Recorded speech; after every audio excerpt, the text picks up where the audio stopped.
Nigeria's inflation rate rose to 34.80% in December 2024, reflecting a slight increase from 34.60% recorded in November. Now, according to the National Bureau of Statistics report released on Wednesday, this indicates an increase for 4 months in a row. The Consumer Price Index report shows a marginal rise of 0.20%, and that's due to a rise in demand for goods and services during the festive season. On an annual basis, the December inflation rate saw a significant increase of 5.87% points compared to 28.92% in December 2023. This highlights a continued rise in consumer prices driven by economic challenges such as currency depreciation, high energy costs, and persistent supply chain disruptions. News Central was on the street of Lagos to know what the people feel about the figure.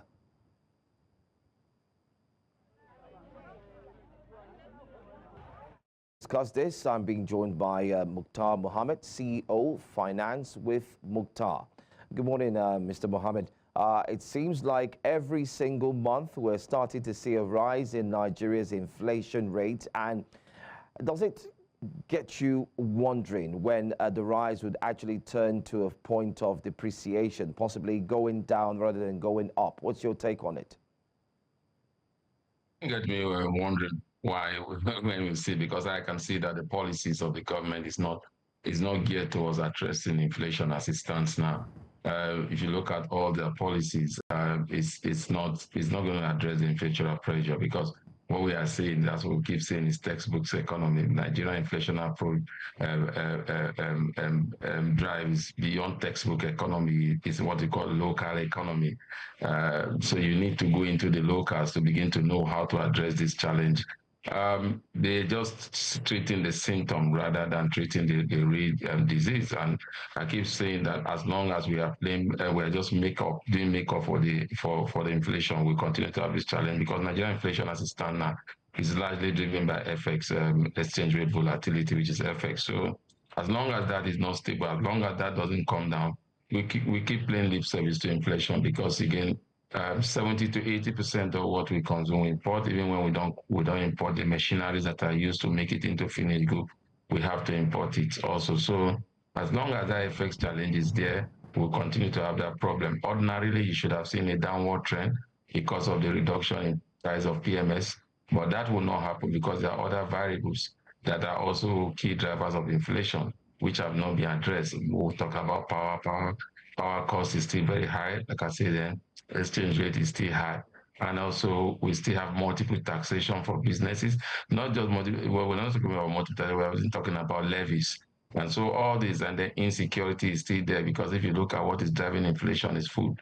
So a lot of these problems are not being addressed by government. That's why I said it will be an economic miracle of the century when we see the inflation come to 15%, like what is proposed by the government to happen in 2025. But I know that they are trying to rebase the economy. Maybe that's their yardstick of saying that, oh, by the rebasing, we'll see inflation come down. But like I said, that will be an artificial measure, but that will not really address the co-inflationary pressure. Even at 34 that we are at today, some people will still tell you that it is artificial. That's not the real value of inflation, because it is more than that. I mean, a lot of persons have said that as well. But I'd like us to quickly look at the current inflation vis-a-vis the minimum wage. What does this mean for Nigerians, especially Nigerians who earn as low as that amount, and those who even earn between 70 to 100,000 naira, looking at this inflation rate, which keeps skyrocketing? Well, if you look at maybe salary stroke inflation, you will see that I think salary before was about minimum wage about 35, is it 30,000 naira, and was moved to about 70,000. So you will see that it has been moved by almost 100%, and inflation has only grown by 34%. Ordinarily, that should be it, and you will say, okay, you've been able to address inflation. That's why I see in developed countries like the United Kingdom, when inflation was about 5%, the workers were saying, look, you have to increase our salary by 6% or 7% to be able to beat inflation. But like I said, our own inflation, it doesn't seem to correlate with what you see in the market.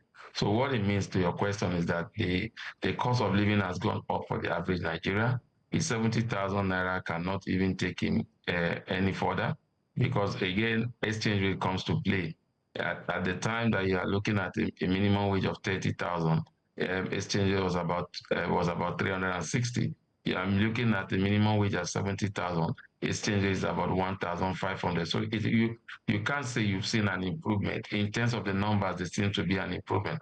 But in terms of the economic reality, in terms of cost of living, that means that your economy has depreciated a little. So definitely what it means is that cost of goods are going high. So we'll begin to see the average Nigerian begin to suffer in those areas.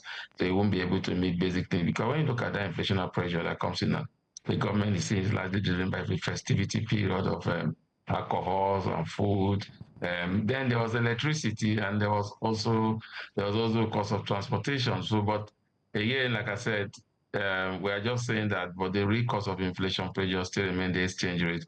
As long as that is not addressed, we'll continue to just see this rate goes up until we address it. Well, finally, I'd like to ask, what implications does this have on the central bank's monetary policy decisions? We've seen different decisions being made here and there, or even moving from one place to the other. The CBN governor has come out once in a while to talk about changes here and there. What does this actually have? What impact would it have on the Central Bank of Nigeria's monetary policy? Well, I feel for the central bank because again, is they are monetary. They will do their monetary side. The physical side should also do theirs. If the monetary side is the only one working and the physical side is not doing anything, definitely you won't see the result, because the CBN cannot be the one to guarantee security for farmers to go to farm. So that is the point. So it's not in their place. But when you look, what the implication it means is that we might see a rate hike. And when you see rate hike again, that means cost of business has gone up, cost of funding has gone up.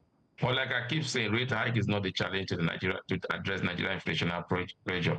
Nigeria inflationary pressure is not largely driven by so much demand and supply. It's driven by microeconomic issues that need to be dealt with. And I've said that the CBN, their last government issue, realized that they need to bring exchange rate down to be able to deal with inflation.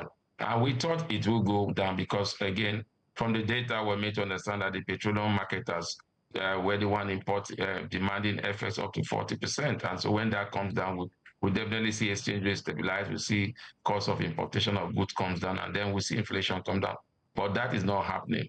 Remember, like I said, the physical side has to do something. Remember the policy of where the physical side came up with a policy whereby there will not be tariff on agricultural products coming into the country. That has not seen the light of day. It was supposed to run for 6 months. It didn't even run. The monitoring side also need to deal with availability of FX in the retail sector. That also has not really happened. Even in December, you saw that, January, the CBN said they were going to give the bureau they changed $20,000 from 19 to 30. And when you look at our reserve are depreciated by 360 million as at yesterday when the CBN has given the data. So what it means is that we are going down in terms of our reserve. We are not able to boost liquidity. So the challenge is, if this monetary policy does ease and the physical side does not complement, we'll continue to deal with this inflation. And if the monetary policy keep hiking rate, you kill the most vibrant sector of the Nigerian economy, which is the informal sector, because they will not be able to borrow. So the cost of goods will go up, and then there will be unemployment because they will need to downsize. So what we need to do, we need to look at how to critically intervene.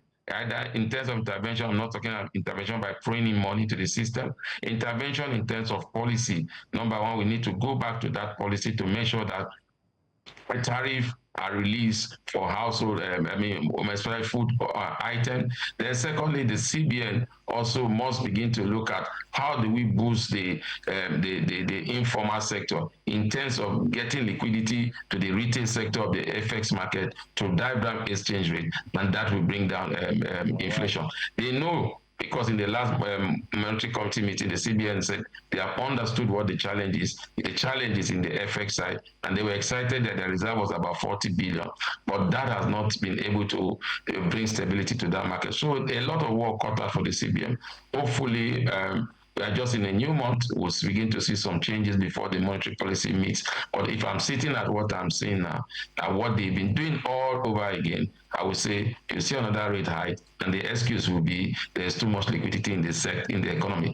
And when there's too much liquidity in the economy, if you reduce liquidity in the economy, you are killing one of Nigeria's most vibrant sector, which is the informal sector. So they have their work cut out.